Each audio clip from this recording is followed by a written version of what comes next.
베드로전서 1장 3절에서 12절 말씀입니다. 베드로전서 1장 3절에서 12절 말씀입니다. 교독하도록 하겠습니다. 베드로전서 1장 3절에서 12절, 베드로전서 1장 3절에서 12절입니다. 제가 먼저 들어보도록 하겠습니다. 우리 주 예수 그리스도의 아버지 하나님을 찬송하리로다.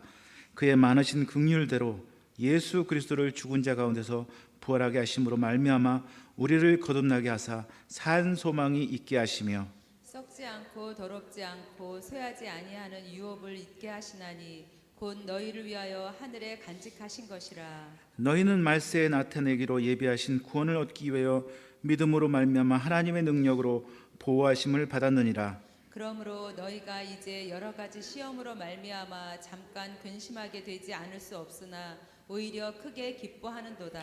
너희 믿음의 확실함은 불로 연단하여도 없어질 금보다 더 귀하여 예수 그리스도께서 나타나실 때에 칭찬과 영광과 존귀를 얻게 하실 것이니라. 예수를 너희가 보지 못하였으나 사랑하는도다. 이제도 보지 못하나 믿고 말할 수 없는 영광스러운 즐거움으로 기뻐하니 믿음의 결국 곧 영혼의 구원을 받음이라. 이 구원에 대하여는 너희에게 임할 은혜를 예언하던 선지자들이 연구하고 부지런히 살펴서 자기 속에 계신 그리스도의 영이 그 받으실 고난과 후에 받으실 영광을 미리 증언하여 누구를 또는 어떠한 때를 지시하는지 상고하니라. 이 섬긴 바가 자기를 위한 것이 아니요 너희를 위한 것임이 계시로 알게 되었으니 이것은 하늘로부터 보내신 성령을 힘입어 복음을 전하는 자들로 이제 너희에게 알린 것이요 천사들도 살펴보기를 원하는 것이니라. 아멘. 설교를 하면서 가장 설교 주제로 하기 싫어하는 주제가 바로 고난입니다.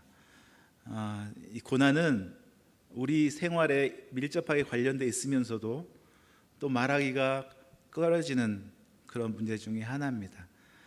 성경은 이 고난에 대해서 어떻게 설명하고 있고 또 우리는 그 고난에 대해서 어떻게 대처해야 되는가 오늘 말씀을 통하여 살펴보기를 원합니다.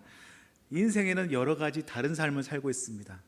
멋진 삶, 부지런한 삶, 잘생긴 자의 삶, 그렇지 못한 자의 삶, 모든 다른 삶을 살고 있지만 한 가지 공통점이 있습니다. 그 어떤 사람도 고난이 오지 않는 사람이 없습니다. 모든 사람은 큰 고난이 자신에게 오는 것을 알 수가 있습니다. 눈물을 흘릴 정도로 슬픈 마음이 생기기도 하고 마음이 아려서 어떻게 해야 될지 모를 때가 있을 수도 있습니다. 사랑하는 사람이 떠날 때도 있고 또 내가 하던 일들이 순식간에 다 사라지고 없어지는 때도 있을 것입니다.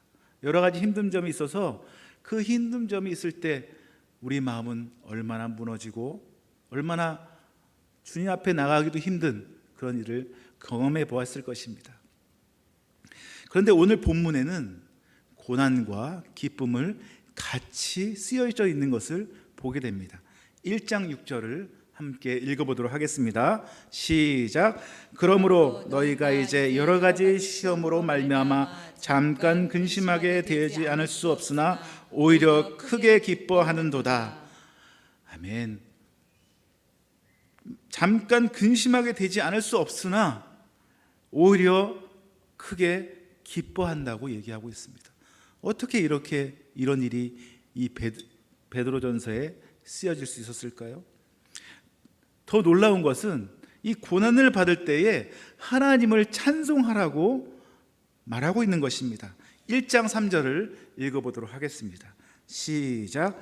우리 주 예수 그리스도의 아버지 하나님을 찬송하리로다. 그의 많으신 긍휼대로 예수 그리스도를 죽은 자 가운데서 부활하게 하심으로 말미암아 우리를 거듭나게 하사 산 소망이 있게 하시며. 아멘. 예수로 인해서 이 당시에 이 베드로가 쓰여진 그 수신자들이 갖고 있는 고통은 이루 말할 수 없는 때였습니다.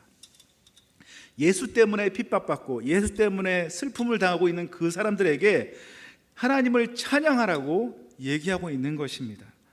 여러분, 이 말에 동의하십니까? 여러분이 힘들 때, 물론 기쁠 때나 즐거울 때도 하나님을 찬양할 수 있지만 여러분이 힘들 때, 고난을 받을 때 그때도 하나님을 찬양할 수 있겠습니까? 저는 굉장히 개인적으로 받아들이기 어렵다고 생각했습니다. 사랑하는 사람을 떠나볼 때도 있고, 또 자식을 사고로 잃어버린 사람도 있고, 또 친한 친구가 먼저 하늘나라로 가버린 그런 때가 있었는데, 그때 저는 굉장히 괴로웠던 것을, 저는 주위 사람이 그렇게 당하는 것을 보고 굉장히 괴로워하는 것을 보았거든요. 굉장히 힘든 삶을 살고 있다는 것을 보았기 때문에 어떻게 이 사람들에게 하나님을 찬양하라 라고 얘기할 수 있을까? 저는 굉장히 이 베드로에게 묻고 싶었습니다. 그러나 성경은 그렇게 하라고 말하고 있습니다. 특별히 믿는 사람들은 이 말씀대로 그렇게 해야 되고 또 그렇게 할 수 있다고 말하고 있는 것입니다. 예수님 때문에 모함을 받고 예수님 때문에 모욕을 받는 그런 삶에서 그래도 하나님을 찬양하고 하나님을 기뻐하는 그런 사람으로 살아보는 저와 여러분이 되었으면 좋겠습니다. 먼저 베드로전서에 대해서 조금 살펴보기로 하겠습니다. 베드로전서는 누가 지었을까요? 베드로가 지었습니다. 많은 사람들이, 학자들이 이건 베드로가 지은 것 같지 않다라고 얘기하기도 합니다. 왜냐하면 굉장히 유식하게 글을 썼거든요. 어부가 어떻게 이렇게 훌륭한 문체로 쓸 수 있느냐, 사람들이 고민을 했습니다. 그런데 저는 그 사람들은 약간 잘못된 것을 생각하고 있다고 생각합니다. 왜냐하면 사람은 학문적으로 발전할 수 있거든요. 30년 전에 어부였던 이 베드로는 30년 이후에 이 글을 썼습니다. 그동안 베드로가 그대로 있었을까요? 아닙니다. 베드로는 더 훌륭한 믿음의 사람이 되었고, 예수님을 부인한 이후에 하나님의 사람으로 더 열심히 살았고 주의 말씀을 더 연구한 사람으로 살고 있었을 것입니다. 더욱이 신라는, 베드로와 함께 다녀서 신라는 학문적으로 뛰어났던 사람이었기 때문에 베드로를 많이 도와줬을 것입니다. 베드로전서는 베드로가 쓴 것이 확실합니다. 그런데 이 베드로는 어떤 사람이었습니까? 다 아시다시피 어부였습니다. 그리고 성격이 굉장히 활발했습니다. 그리고 예수님을 모든 사람이 부인할지라도 자신은 절대로 예수님을 부인하지 않겠다고 호언장담한 사람이고, 또 예수님이 잡혀간 그날에 대제사장의 하인의 귀를 잘라버리는 용감한 모습을 보이기도 했습니다. 그렇지만 예수님의 말씀대로 부인하지 않겠다는 그 말을, 예수님을 부인하지 않겠다는 그 말을 지키지 못하고 예수님을 3번이나 부인하는 모습을 보게 됩니다. 그런데 30년 지났습니다. 베드로가 초대 교회, 예수님, 부활하신 예수님 만난 이후에 내 양을 먹이라, 내 양을 치라, 이 명령을 받은 이후에 베드로는 전혀 다른 삶을 살기 시작했습니다. 베드로는 초대 교회의 지도자로서 그 삶을 충실하게 보내고 있었습니다. 30년이 지났습니다. 베드로는 지금 로마의 감옥에 있습니다. AD 60년에서 66년 사이에 기독교 초대의 가장 큰 지도자였던 사도 바울과 베드로가 순교했습니다. 순교하기 직전에 이 베드로전서를 썼다고 사람들이 말을 하고 있습니다. 본인이 감옥에서 언제 죽을 줄 모르는 그 상황에서 편지를 썼는데 그 편지의 내용들이 하나님을 기뻐하라, 하나님을 찬양하라, 이렇게 썼다는 것은 굉장한 놀라운 일입니다. 그 당시에 네로가, 로마의 황제 네로가 로마의 불타는 모습을 보고 싶었어요. 단지 시를 쓰고 싶다는 생각으로 로마에 불을 붙이고 나서 그 모든 원인을 크리스찬으로 넘기고 크리스찬들을 핍박하기 시작했습니다. 사람들을 잡아서 짐승에 던지기도 하고 밀랍을 묻혀가지고 밤새도록 횃불로 사용하기도 하고 끔찍하게 크리스찬들을 핍박하기 시작했습니다. 그때 바로 쓰여진 글이 바로 이것입니다. 여러분, 믿음을 지키기 위해서 자기 목숨을 내놔야 되는 그 상황에서 내가 예수를 믿는다는 것을 드러내기만 하면 나는 언제나 금방 죽을 수밖에 없는 그 상황에서 베드로는 그 사람들에게 기뻐하라, 주님을 찬양하라 라고 얘기하고 있는 것입니다. 어떻게 하면 이렇게 이런 삶을 살 수 있을까요? 자기가 힘들고 어려울 때 주님을 위해서 열심히 살았는데 그때 힘들고 어려움이 나에게 다가왔을 때 어떻게 우리가 그것을 극복하고 하나님을 찬양하는 삶을 살 수 있을까요? 첫 번째입니다. 따라하시겠습니다. 하나님이 우리와 함께 계시기 때문에 기뻐합니다. 하나님이 우리와 함께 계시기 때문에 기뻐합니다. 아멘. 하나님께서는 산소망을 우리에게 주시겠다고 말씀하셨습니다. 산소망의 특징은 무엇입니까? 세상의 소망과 다른 것입니다. 영원히 평안하고 영원한 안식을 줄 것 같은 세상은 결과가 엎어지기도 하고 또 불안전한 모습으로 나타나기도 합니다. 하지만 주님의 산소망은 안전합니다. 신뢰가 있습니다. 평안합니다. 산소망이 바로 우리에게 있습니다. 로마서 5장 5절에서 6절 말씀입니다. 한번 읽어보도록 하겠습니다. 시작. 소망이 우리를 부끄럽게 하지 아니함은 우리에게 주신 성령으로 말미암아 하나님의 사랑이 우리 마음에 부은 바 됨이니 우리가 아직 연약할 때에 기약대로 그리스도께서 경건하지 않은 자를 위하여 죽으셨도다. 아멘. 우리 소망의 근거는 무엇입니까? 바로 십자가입니다. 바로 이 소망의 근거가 바로 십자가인데, 십자가 죽으시고 부활하신 주님의 부활의 첫 열매가 되신 것처럼 우리도 부활의 첫 열매 되신 예수님처럼 부활할 것을 믿습니다. 우리가 이 산소망에 마음을 두면 우리 안에 있는 여러 가지 고난과 힘듦을 넉넉하게 이겨나갈 것입니다. 우리가 갖고 있는 질병도 더 이상 나를 사로잡지 못할 것입니다. 어려운 환경도 우리를 어쩌지 못할 것입니다. 세상의 모든 고난과 역경도 산소망만 붙들고 있다면 우리는 넉넉하게 이겨나갈 수 있을 것입니다. 로마서 8장 16절에서 17절 말씀을 한번 읽어보도록 하겠습니다. 시작. 성령이 친히 우리의 영과 더불어 우리가 하나님의 자녀인 것을 증언하시나니 자녀이면 또한 상속자 곧 하나님의 상속자요 그리스도와 함께 한 상속자니 우리가 그와 함께 영광을 받기 위하여 고난도 함께 받아야 할 것이니라. 아멘. 너무 놀라운 복음입니다. 우리가 하나님의 자녀인 것을 성경이 친히 증거하고 있다고 얘기하고 있습니다. 그래서 우리가 하나님을 아버지라고 부를 수 있는 것입니다. 그런데 그냥 아버지라고 부를 수 있는 능력만 있어도 고마운데 하나님께서 상속자로 우리를 삼으셨다는 것입니다. 예수 그리스도와 똑같은 상속자, 이렇게 얘기하면 좀 그렇지만 예수님이 받을 수 있는 모든 것도 우리 동일하게 우리도 받을 수 있다는 은혜를 주신 것입니다.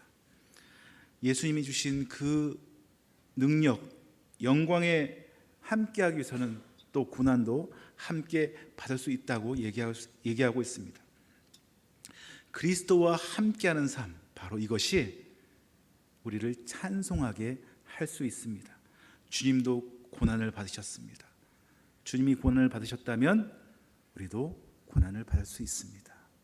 고난을 받는다고 해서 이상하게 생각하지 마세요. 저는 예수님 믿는 사람이면 만사형통할 거라고 생각했습니다. 어릴 땐 늘 그렇죠. 예수님 믿으면 어려움이라는 것이 저에게 절대 없을 거라고 생각했습니다. 하지만 진짜 그렇습니까? 그렇지 않습니다. 하지만 예수 믿기 전에 그 모습과 예수 믿고 난 이후의 모습은 다른 것입니다. 예수 믿기 전의 고난은 절망이고 단절이고 쓰러짐밖에 없었습니다. 하지만 예수 믿고 난 이후의 이 고난은 다시 한번 일어설 수 있는 힘을 우리에게 주신 것을 알게 되었습니다. 바로 예수님의 산소망, 이 산소망을 마음에 품고 늘 승리하는 삶을 살길 소원합니다. 4절 한번 읽도록 하겠습니다. 시작. 썩지 않고 더럽지 않고 쇠하지 아니하는 유업을 잊게 하시나니 곧 너희를 위하여 하늘에 간직하신 것이라. 너희는 말세에 나타내기로 예비하신 구원을 얻기 위하여 믿음으로 말미암아 하나님의 능력으로 보호하심을 받았느니라. 아멘. 여기 보면 썩지 않고 더럽지 않고 쇠하지 않은 유업을 우리에게 주셨습니다. 그리고 이것은 땅에 놔두면 썩어지니까 그것을 하늘에 두셨다고 얘기하고 있습니다. 우리가 바라보는 비극적인 삶이 그냥 이 세상에서 끝나는 것으로 끝난다면 얼마나 슬플까요? 특별히 북한에 있는 우리 동포들, 지하교회에서 숨어서 신앙을 지키고 있는 그들, 만약에 발각되면 총살되고 마는 그런 생활을 감수하고서라도 믿음을 지키는 사람들. 전에 비디오를 한번 본 적이 있는데 믿는 사람이었어요. 근데 그분이 총살을 당하게 되는데 맨 마지막 총쏘기 총 맞기 바로 직전에 주여 하고 순교를 하시더라고요. 우리가 그런 삶이 그냥 끝이라면 얼마나 허무하겠습니까? 하지만 우리 삶은 그것이 끝이 아닙니다. 영원한 삶이 함께 있습니다. 특별히 이번 6월 25일이 6.25 발발 70주년이 되는 해입니다. 북한이 우리에게 남침한 것이 70주년 되는 그 해인데 우리가 이것을 위해서 파주 평화놀이 공원에서 집회를 합니다. 근데 코로나 때문에 사람들 오지 못하게 하고 인터넷으로 아마 상영을 할 것 같습니다. 이날 함께 집회를 같이 동참하고 기도하고 그랬으면 좋겠습니다. 5절을 다시 한번 읽어보도록 하겠습니다. 다시 한번 5절입니다. 시작. 너희는 말세에 나타내기로 예비하신 구원을 얻기 위하여 믿음으로 말미암아 하나님의 능력으로 보호하심을 받았느니라. 믿음으로 말미암아 하나님의 능력으로 보호하심을 받았다고 얘기하고 있습니다. 문제는 무엇입니까? 문제는 믿음입니다. 인생의 풍랑에서 주님을 굳게 믿는다면 주님께서 그 능력으로 우리를 보호해 주실 것입니다. 주님이 주시는 믿음으로 하나님만으로 기뻐하는 저와 여러분이 되기를 예수님의 이름으로 축원합니다. 두 번째입니다. 다시 오실 예수님이 주실 상급이 있기 때문에 기뻐합니다. 다시 오실 예수님이 주실 상급이 있기 때문에 기뻐합니다. 네, 주님은 다시 오십니다. 그때가 언제인지 모르겠지만 다시 오시는데 그때 상급을 주시겠다고 말씀하고 계십니다. 우리 육신의 눈에는 믿음이 보이지 않습니다. 7절 한번 읽어보도록 하겠습니다. 7절 시작. 너희 믿음의 확실함은 불로 연단하여도 없어질 금보다 더 귀하여 예수 그리스도께서 나타나실 때에 칭찬과 영광과 존귀를 얻게 할 것이니라. 예수님을 믿는 그 믿음이 있는데 이것은 불로 없어질 금보다 더 귀하고 또 이것 때문에 예수 그리스도께서 칭찬과 영광과 존귀를 우리에게 주시겠다고 말씀하시고 계십니다. 세상의 금은 그냥 금덩어리 하나만 있는 경우는 매우 드뭅니다. 돌하고 같이 섞여 있을 때가 많이 있습니다. 그래서 순도 높은 금을 만들기 위해서는 화로에다가 금을 녹여서 금만 따로 모아서 순도 높은 금을 만듭니다. 우리 믿음도 마찬가지입니다. 믿음은 연단을 통해서 더 강하게 만들어질 수가 있습니다. 그런데 금은 나중에 사라질지라도 우리의 믿음은 영원할 것입니다. 우리 믿음은 없어지는 것이 아닙니다. 우리 믿음은 끝까지 가는 것입니다. 그 믿음을 간직할 때 예수님께서 칭찬과 영광과 존귀를 얻게 될 것이라고 말씀하고 있습니다. 여러분 랍스타나 게 같은 거 보면 겉에가 딱딱하지 않습니까? 근데 이것이 자라게 되면 탈피를 하게 됩니다. 탈피를 해서 더 몸집이 커져서 그 위에 또 딱딱한 껍질을 갖게 되는데 그런데 굉장히 스트레스가 많이 있다고 합니다. 왜냐하면 탈피를 하게 되면 껍질을 까고 나오면 새로운 살이 딱딱하게 되기 전에 굉장히 물렁한 껍질이 되기 때문에 잡혀 먹을 수 있는 가능성이 크다고 합니다. 굉장히 위험한 때가 있다고 합니다. 그래서 포식자의 밥이 되게 많은 경우가 많은데, 그런데 이 탈피를 하지 않는다면 자라나지 않을 뿐만 아니라 몸이 더 커지는데 이것은 계속 묶여져 있기 때문에 생명에도 위험하다고 합니다. 우리가 믿음이 자랄 때 연단하면 분명히 아픔이 올 것입니다. 그런데 그 아픔이 싫다고 해서 우리 믿음이 자라나는 것을 포기한다면 우리 믿음이 자라지 않을 뿐 아니라 우리 믿음이 사라질 수도 있을 것입니다. 연단은 예수 그리스도 때문에 오는 연단은 있습니다. 근데 그 연단이 그냥 오는 연단이 아닙니다. 우리 믿음을 더욱 자라는 연단이 될 것입니다. 제가 근데 한 가지 아쉬운 점이 있다면, 우리 청년들 같은 경우에 이 믿음의 연단을 자신의 잘못과 헷갈리는 경우가 많이 있는 경우가 있습니다. 예를 들면 아르바이트 하는데 저는 수요예배 가야 되기 때문에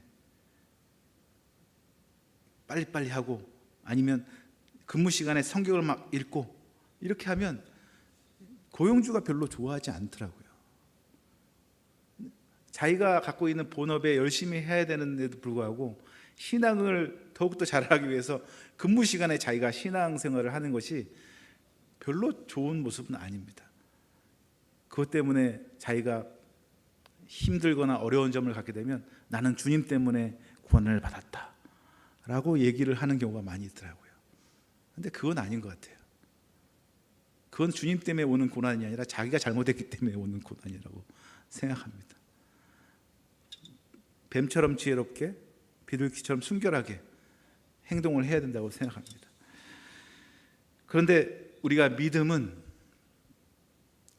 연단은 그 연단을 지날 때마다 자라나게 된다는 것을 꼭 기억했으면 좋겠습니다. 어떤 분들은 이 믿음의 연단인지 모르고 고난이라고만 생각해서 자기 자신을 질타하거나 점점점 낮아지는 사람으로 보게 되는데 그것이 아니라는 것. 그런데 그것을 어떻게 확인할 수 있을까요?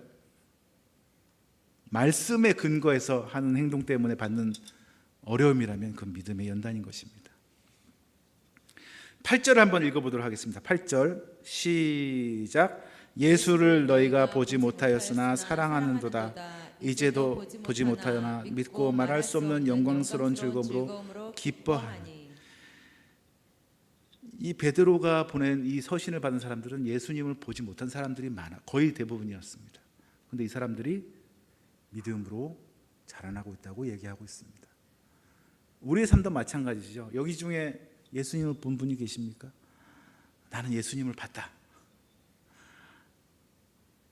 아닙니다. 예수님 보지 못해도 믿음은 가질 수가 있고, 또 보지 않고 믿는 믿음이 더 위대한 믿음입니다. 저는 어릴 때부터 방언을 막 하고 싶었어요. 방언을 막 하고 싶었는데 안 주시더라고요. 근데 목사님이 그러시더라고요. 네가 방언을 못 받는 이유는 너는 그것을 안 받아도 잘 믿기 때문에 안 준 것이고, 방언을 받는 애들은 그거라도 줘야지 믿기 때문에 방언을 준 거니까 너무 실망하지 말거라라고 얘기하시더라고요. 그 다음부터 전 생각이 바뀌었습니다. 아, 그렇구나. 꼭 방언을 해야지 믿는 건 아니니까. 우리가 남들 보면 믿음 생활이 더 많아지고 저 사람처럼 됐으면 좋겠다. 처음에는 좋아하다가 나중에 시기하거나 질투할 때가 있잖아요. 근데 성경은 또 그렇게 하지 말라고 그러더라고요. 그래서 고린도전서 그 사랑장 앞뒤가 예언과 방언에 대해서 나온 거거든요. 갑자기 근데 가운데 장이 사랑장이에요.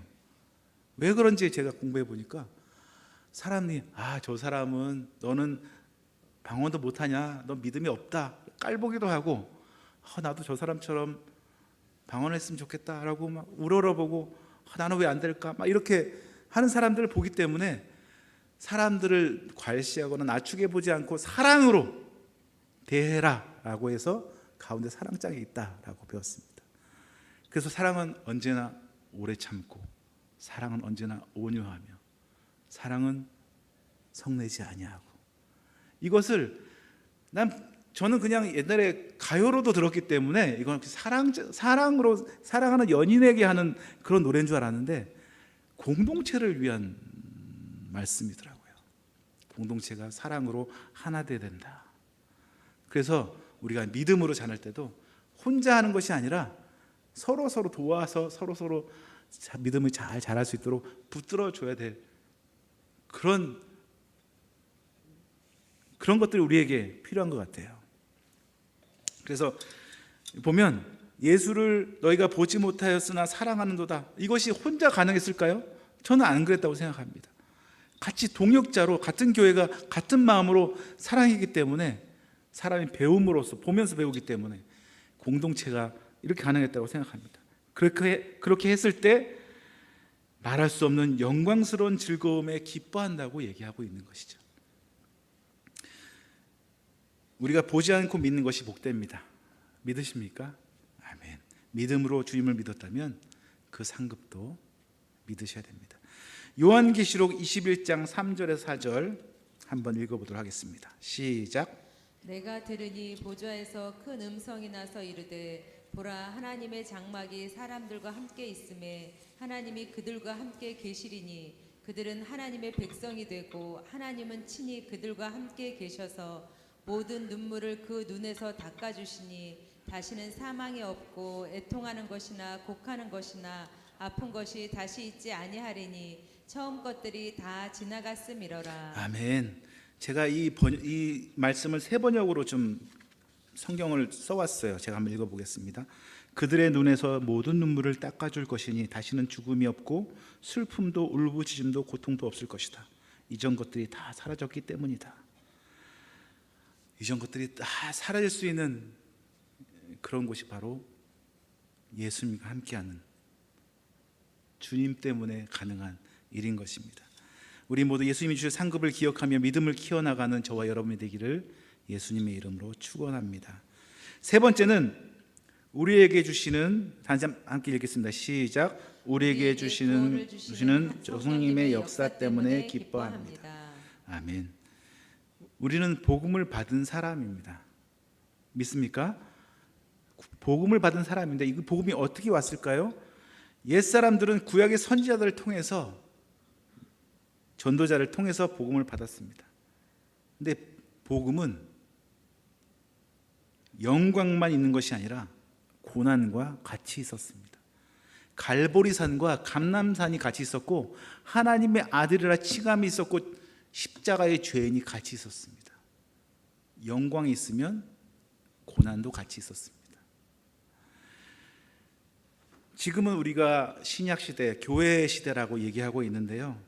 이 시대도 마찬가지입니다. 영광이 있으면 고난도 있습니다. 고난이 온다고 해서 너무 겁먹거나 힘들어할 필요가 없습니다.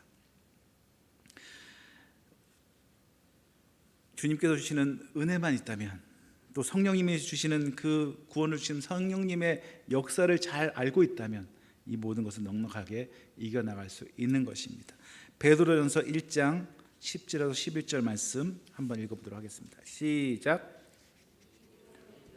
너희에게 임할 은혜를 예언하던 선지자들이 연구하고 부지런히 살펴서 자기 속에 계신 그리스도의 영이 그 받으실 고난과 후에 받으실 영광을 미리 증언하여 누구를 또는 어떠한 때를 지시하시는지 상고하니라. 12절도 읽어볼까요? 시작. 이 섬긴 바가 자기를 위한 것이 아니요 너희를 위한 것임이 계시로 알게 되었으니 이것은 하늘로부터 보내신 성령을 힘입어 복음을 전하는 자들로 이제 너희에게 알린 것이요 천사들도 살펴보기를 원하는 것이니라. 아멘. 이 복음이요 처음에 선지자들과 이 전도자를 통해서 알게 됐는데, 근데 이것이 그냥 그 사람들이 연구해서 온 것이 아니고요. 11절에 보니까 자기 속에 계신 그리스도의 영이 그 말씀을 주셨다라고 얘기하고 있습니다. 그리스도의 영, 바로 성령의 영이 주셨는데 그 받으실 고난과 후에 받으실 영광을 미리 증언하였고 성경에 써 있고요. 그리고 누구를 또는 어떤 때를 지시하는지 상고했다라고 얘기했습니다. 근데 이것이 자기를 위한 것이 아니고 우리를 위한 것이었다라고 얘기하고 있습니다. 근데 이것이 우리를 위한 것뿐만 아니라 천사들도 관심을 가지고 보고 있었다는 것입니다. 이것이 복음이죠. 선지자는 자신의 말씀을 살피고 연구하여서 우리가 받을 은혜를 예언했고 그 예언을 자세히 살피고 연구를 했습니다. 누구에게 또 어떤 때에 이런 일이 일어날지 그들은 열심히 연구했는데 이것은 바로 그리스도의 영, 성령님께서 그리스도의 닥칠 고난과 그 뒤에 올 영광을 미리 증언하여 주신 것이죠. 이것은 다시 한번 말씀드리지만 자기들을 위한 것이 아니라 바로 우리를 위한 계시였던 것입니다. 천사들도 보고 싶어하는 그 일, 얼마나 놀라운 일입니까?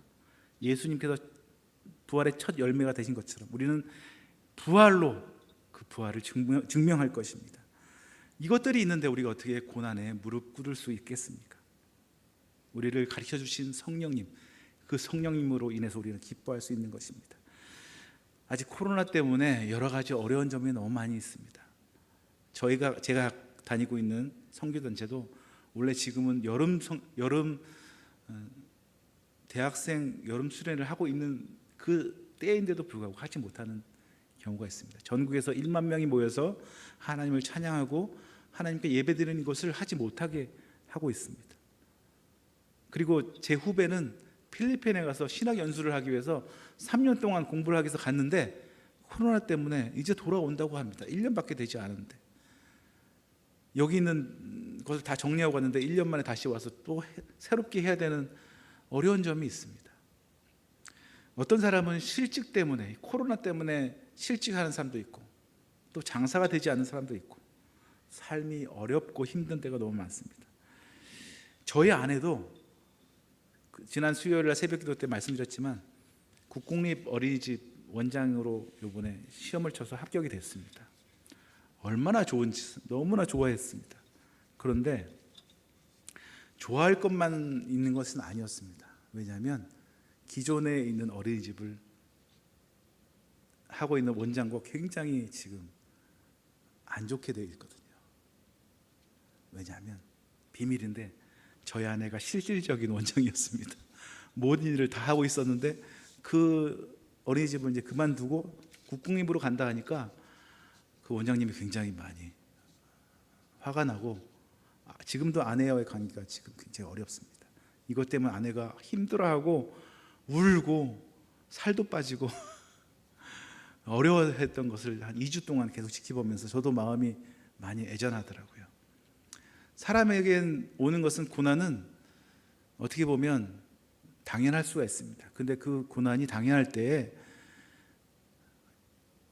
이것이 왜 나한테 왔는가 고민만 하지 말고 다시 힘을 내어서 벌떡 일어나서 주님이 함께 하실 줄 믿습니다.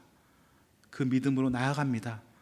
이렇게 고백하고 새로운 힘을 얻어서 굳건하게 나아가는 저와 여러분이 되기를 예수님의 이름으로 축원합니다.